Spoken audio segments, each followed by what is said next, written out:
Desde hace varias décadas, la UNED, junto con el Museo Nacional de Arte Romano y con la colaboración de la Fundación de Estudios Romanos y la Asociación de Amigos del Museo, desarrolla una importante actividad cultural de verano en la ciudad de Mérida, los cursos internacionales. En el marco de esa actividad se llevó a cabo el curso de verano Ciencia y Tecnología en el Mundo Antiguo. En este programa profundizaremos en el contenido que desarrollaron en él los importantes especialistas que allí se dieron cita. Está también muy erosionada. La implicación del Museo Nacional de Arte Romano en el evento supuso un destacado valor agregado, ya que los asistentes tuvieron la oportunidad de visitar, tantas veces como quisieron durante el curso, la valiosa colección de obras que alberga el museo. El doctor en Historia, Rubén Sáez Abad, expuso acerca de las diversas innovaciones tecnológicas aplicadas a la maquinaria militar que tuvieron lugar en el mundo asirio. En primer lugar, durante el mundo asirio aparecen los primeros arietes y las primeras torres de asedio, aunque también hay algunos ejemplares representados en algunas pinturas murales egipcias, en algunas tumbas de Tebas. En ningún caso tienen la suficiente entidad como para que podamos considerarlos como tales. Entonces, las primeras representaciones de máquinas de asedio las tenemos en los relieves asirios del Palacio de Asunasirpal II, del siglo IX a.C. La catapulta fue un artilugio militar revolucionario en su tiempo. Los primeros ejemplares de catapultas se conocieron con el nombre de gastrapetes.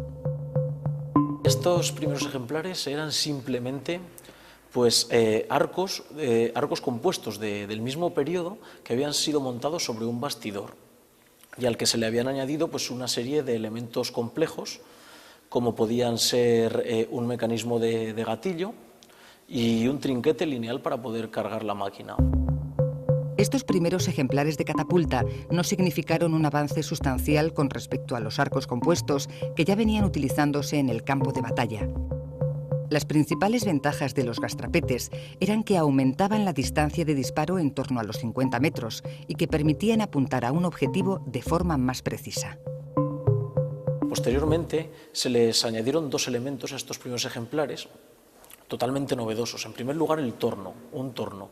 El torno tiene la ventaja de que permite hacer una presión ilimitada sobre la máquina, de tal forma que permitía hacer arcos mucho más grandes y poder ser cargados con este sistema. La ventaja de introducir estos tornos de gran tamaño es que el arco tenía muchísima más potencia, tanta que de no ser por la presencia del torno no podría ser cargada la máquina a mano. También el aumento en el tamaño del arco y al haberse añadido el torno hizo que la máquina tuviera que necesitar una base para poder ser montada, porque su tamaño excedía las dimensiones de los ejemplares actuales, de los ejemplares empleados con anterioridad. Las torres de asedio eran los verdaderos ingenios militares tomadores de ciudades. Estas torres tuvieron un importante desarrollo en el mundo grecorromano, llegando a tener dimensiones descomunales. En el asedio de Tiro por Alejandro Magno encontramos una torre de 53 metros de altura. Son máquinas descomunales. O en el asedio de Rodas por Demetrio Poliorcetes encontramos una máquina que pesa 150 toneladas.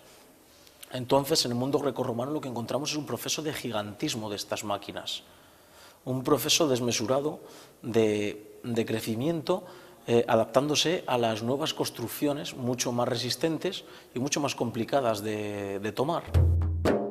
El proceso de gigantismo de las máquinas bélicas desarrollado en el mundo grecorromano también afectó a otro de los artilugios de la época, los arietes. En algunos casos los arietes podían tener tamaños descomunales, desde algunos que hacían falta 100 soldados para moverlos hasta otros que necesitaban de 3.000 a 6.000 soldados. Está documentado algún asedio en el que se emplean arietes movidos por 6.000 personas. Estas máquinas tenían un tamaño tal que prácticamente una embestida suponía romper una muralla. Entonces estamos hablando de máquinas descomunales.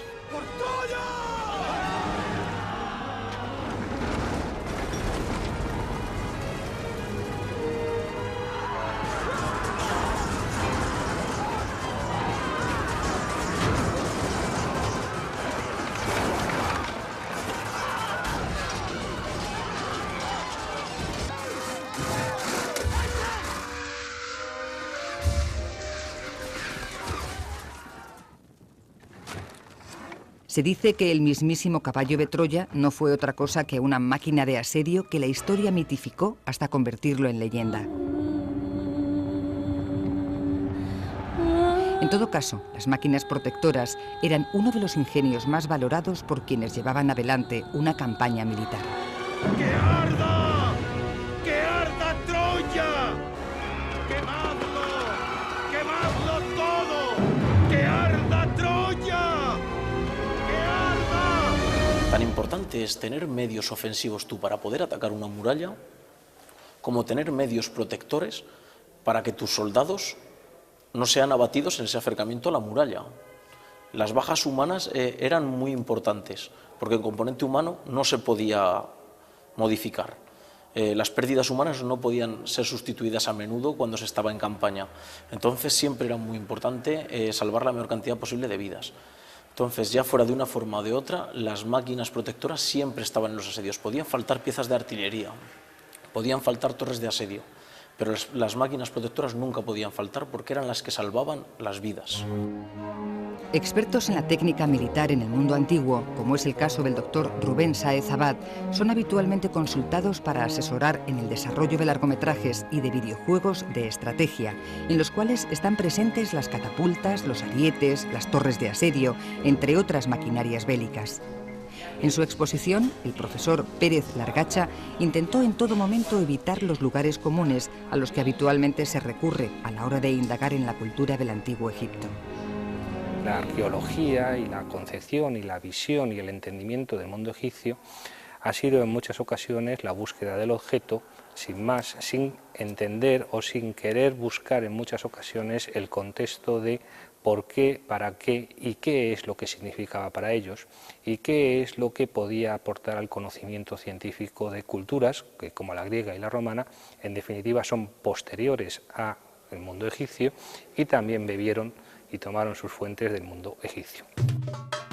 Lo que los expertos denominan egiptomanía, es decir, el hecho de interesarse solo por los aspectos más espectaculares de la cultura del antiguo Egipto, como pueden ser las pirámides o determinadas creencias y manifestaciones culturales más o menos llamativas, contribuyó a que el estudio de la ciencia y la tecnología desarrollada en el antiguo Egipto fuese en gran medida desconocida. Más allá de esas manifestaciones, más allá de esas creencias, poco es lo que se conoce de Egipto en el conjunto de la sociedad. Y sin embargo, la civilización egipcia, como las civilizaciones proximo-orientales que contemporáneas al mundo egipcio también se desarrollan durante 3 milenios de historia, también desarrollaron un importante pensamiento especulativo, filosófico, unas ciencias y unas tecnologías que también fueron después, posteriormente, aprovechadas, explotadas y desarrolladas por el mundo griego y sobre todo por el mundo romano. Con lo cual, muchas de nuestras ciencias, como la medicina, la filosofía u otras, también tienen un origen en lo que es en Egipto, en el mundo próximo oriental, y no solamente en el mundo clásico, como en muchas ocasiones se dice. Si bien la arquitectura romana fue estudiada desde el Renacimiento con bastante intensidad, los aspectos técnicos referidos a los materiales utilizados en esta arquitectura, así como las formas de construcción desarrolladas, no fueron estudiadas en profundidad hasta el siglo XIX. Las técnicas de construcción constituyen un elemento esencial para comprender la imponente arquitectura romana. El mundo romano no fue esencialmente innovador en todos los ámbitos de su cultura. Realmente en el campo de la arquitectura ha tenido o ha sido mucho más innovador que en otros campos y sobre todo ha utilizado elementos que ya se conocían de épocas anteriores y los ha desarrollado enormemente. Muchas de las técnicas de construcción utilizadas por los romanos tienen sus antecedentes en el mundo griego. Es el caso del Opus Quadratum, que tiene su antecedente lejano en las culturas orientales, pero que fue conocido por los romanos a través del mundo helénico. La fundamental innovación en la arquitectura o en el ámbito de las técnicas de construcción romana es que este opus quadratum se utilizaba como revestimiento de muros realizados o de núcleos de muros realizados en hormigón, en opus caementicium. Y del mismo modo que emplearon esta técnica del opus quadratum, también los romanos emplearon otros tipos de técnicas para los que utilizaron elementos más pequeños, como pueden ser piedras irregulares que revestían estos núcleos de hormigón, pues el propio opus incertum, que progresivamente se fueron regularizando, ¿no? De tal manera que a partir del siglo III a.C., durante el segundo y el primero, pues estas técnicas se van perfeccionando para llegar a la construcción en lo que se ha llamado el opus reticulatum, que forma como una retícula con pequeños elementos normalizados que se introducían en el hormigón del muro. Uno de los aspectos técnicos destacados por los expertos es el uso del ladrillo cocido en las construcciones romanas. El ladrillo cocido tiene su antecedente, su tradición en la utilización de la arcilla sin cocer como adobe y como tapial. Pero se llevó a cabo en el mundo romano la utilización también de la arcilla cocida para la construcción. Tiene de nuevo un antecedente importante en el mundo griego, ya que los griegos utilizaban tejas ya cocidas para las cubiertas de los tejados desde épocas antiguas, como son el siglo VII a.C., y llega esta utilización al mundo romano a partir de las colonias del mundo suritálico, de la Magna Grecia y de Sicilia. Pero los romanos fueron innovadores en el sentido de que emplearon el material cocido, el ladrillo cocido, para revestimiento como revestimiento de los muros, y se trataba también de elementos normalizados, lo cual pues facilitaba enormemente y abarataba también la construcción. Algo de lo que la propia ciudad de Mérida da fe es que los romanos utilizaron la arquitectura como vehículo de propaganda política. Sus técnicas se fueron exportando con la propia expansión del imperio a las zonas conquistadas. De las primeras teorías del cosmos desarrolladas por los pensadores griegos desde el siglo VI a.C., trató otra de las ponencias, la que correspondió a la profesora de historia Paloma Cabrera. Ellos tratan de dar una explicación a la naturaleza, a lo que les rodea, al mundo sensible, y ven que el universo tiene unas leyes que son predecibles, que se pueden cuantificar, que se pueden analizar, que se pueden estudiar y que se pueden establecer en axiomas y en postulados. Crear unas leyes que definan el mundo, que permitan conocerlo y que permitan predecir acontecimientos futuros. La ciencia desarrollada por los griegos permanecerá, hasta época alejandrina, en un nivel muy abstracto, muy teórico. Del siglo III a.C. en adelante, la ciencia griega empezará a tener aplicaciones prácticas. Este cambio se lleva a cabo en torno a los pensadores y filósofos relacionados con la Biblioteca de Alejandría. El problema de la ciencia griega fue que nunca, no llegó hasta donde llegó y no dio un salto cualitativo mayor, porque estuvo siempre ligada a la filosofía y porque la filosofía le imponía una serie de modelos teóricos de los que era muy difícil sustraerse. Cuando un pensamiento está limitado porque se tiene que adaptar a un presupuesto anterior, es difícil la indagación, es difícil el avance. El problema es también que la aplicación práctica se menospreciaba. Platón y Aristóteles, sobre todo la escuela platónica, menospreciaba las aplicaciones prácticas, y porque la ciencia también es un presupuesto platónico que defendía y que defendieron sus seguidores, Aristóteles también, es que la ciencia estaba reservada para una élite. No se debía divulgar la ciencia. La ciencia solamente se enseñaba a aquellos que eran capaces, que tenían el poder adquisitivo, que formaban parte de ese estrato social que era capaz de entrar en la academia, de costearse un maestro particular, como eran los alumnos de la academia platónica o del liceo de Aristóteles, reservado para una élite. El trabajo, no había que resolver grandes problemas por ejemplo, técnicos para la resolución de problemas de trabajo, de fuerza, porque había un sistema servil, es decir, porque la esclavitud estaba para resolver esos problemas. Lo demás eran ingenios divertidos o máquinas de guerra. La directora del curso, la profesora Pilar Fernández Uriel, centró su exposición en el desarrollo de la medicina en el mundo antiguo. En el antiguo Egipto, las prácticas habituales de momificación y de disección de los cadáveres influyó de manera determinante en la práctica de la medicina y en el estudio de la anatomía desarrollado por los egipcios.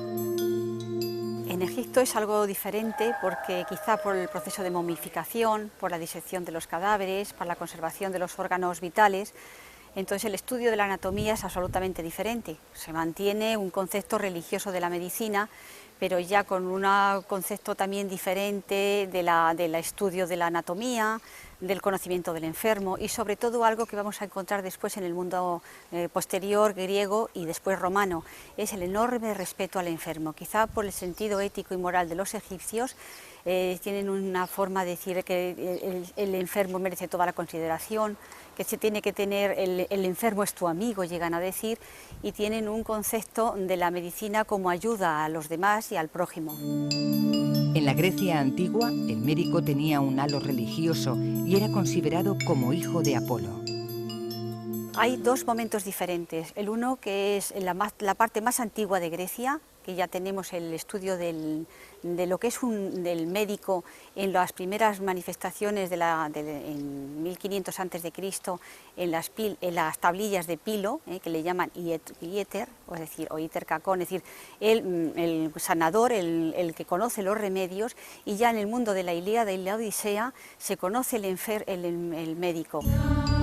Aprovechando el imponente marco histórico y cultural que ofrece la ciudad de Mérida y la impresionante cantidad y calidad de restos arqueológicos de diferentes épocas históricas, muchos de los expertos han centrado sus exposiciones en temas vinculados a esta ciudad. La obra pública desarrollada por los romanos en la antigua Augusta Emérita ha centrado parte de la ponencia de la directora del Departamento de Investigación del Museo Nacional de Arte Romano, Trinidad Nogales Basarrate. La ingeniería, sobre todo civil, la hidráulica, la construcción de puentes, la construcción de calzadas, de las obras de ingeniería, los acueductos, los pantanos, desarrollaron un elevadísimo nivel de concepción de lo que era una obra pública, tanto desde el estudio de los materiales, sus resistencias, sus capacidades, como desde la propia aplicación práctica de ciertos principios técnicos en esta visión de la ingeniería como elemento al servicio del confort de la vida cotidiana. El trabajo artesanal desarrollado con el mármol es de gran importancia en la sociedad romana. Este material era considerado noble por excelencia. El mármol, entre otros usos, se utilizaba en la estatuaria pública y privada. Los ciudadanos ansiaban poseer retratos familiares realizados en este material. En un principio, en época republicana, existía el ius imaginum, es decir, el derecho a representar la propia imagen. No todos los ciudadanos se podían retratar, solamente una determinada élite tenía esta posibilidad. Cuando este derecho se abole, toda la ciudadanía en masa, podríamos decir, desea ejercitar este derecho, porque quiere dejar constancia de su paso por la vida y sobre todo era un elemento de prestigio social. El poseer los retratos de los antepasados, en cierta medida, era como los escudos heráldicos en la Edad Media, un síntoma de linaje, de origen, vamos a decir así, noble, ¿no? en un entorno familiar. Y es muy común que a partir del Imperio, de comienzos del siglo I, ya después de Cristo, de época de Augusto, aparezcan retratos en series dinásticas familiares. Incluso el propio emperador, en las grandes obras públicas, desarrolla un enorme repertorio de retratos de sí mismo y de su familia, y cada vez que quiere conmemorar un acontecimiento importante en su vida, desarrolla un nuevo tipo de retrato, o bien cuando es adoptado, o bien cuando se refiere a una campaña victoriosa, etc. Otra técnica muy desarrollada por los romanos fue la del trabajo en bronce. En el Museo Nacional de Arte Romano, el visitante puede admirar ejemplos del desarrollo técnico alcanzado en el trabajo con la cerámica, el vidrio, el bronce o el mármol. El bronce también es un material de prestigio, se puede dorar y da una sensación de obra áulica impresionante. Cualquier estatua imperial habitualmente iba dorada, incluso las ecuestres, el propio Marco Aurelio del Capitolio iba sobredorado. Y sabemos que esto era una técnica muy refinada y que requería un conocimiento artístico muy elevado. Normalmente las obras se hacían en hueco, se fundían en hueco, no se podía desperdiciar tanto material, era muy costoso, y se fundían por partes, se ensamblaban. Afortunadamente los tratadistas del Renacimiento recogieron en buena medida los tratados técnicos de la Edad Antigua y mantuvieron esos grandes escultores del Renacimiento, Miguel Ángel, en fin, y toda la panoplia fundamentalmente italiana, los grandes escultores del Renacimiento italiano, recogieron, como digo, esa técnica de la antigüedad y la perpetuaron, la mantuvieron. Pero el bronce tiene un gran inconveniente, que se puede fundir, y en momentos de crisis, en momentos de saqueo, a diferencia del mármol, el bronce se fundía para hacer desde moneda, armas, utensilios simplemente de cocina. Los asistentes a este encuentro, entre los que se encontraban estudiantes, licenciados, profesionales de la docencia en todas sus especialidades y profesionales de otras disciplinas como arquitectos o ingenieros, han participado de visitas guiadas a los más destacados monumentos históricos de la ciudad de Mérida. Estas visitas complementaron a la perfección el valioso aporte que significó cada una de las exposiciones desarrolladas en el encuentro, en las que se desvelaron aspectos desconocidos del desarrollo científico y tecnológico que desde Grecia, Egipto y Oriente llegó hasta suelo hispano en época romana.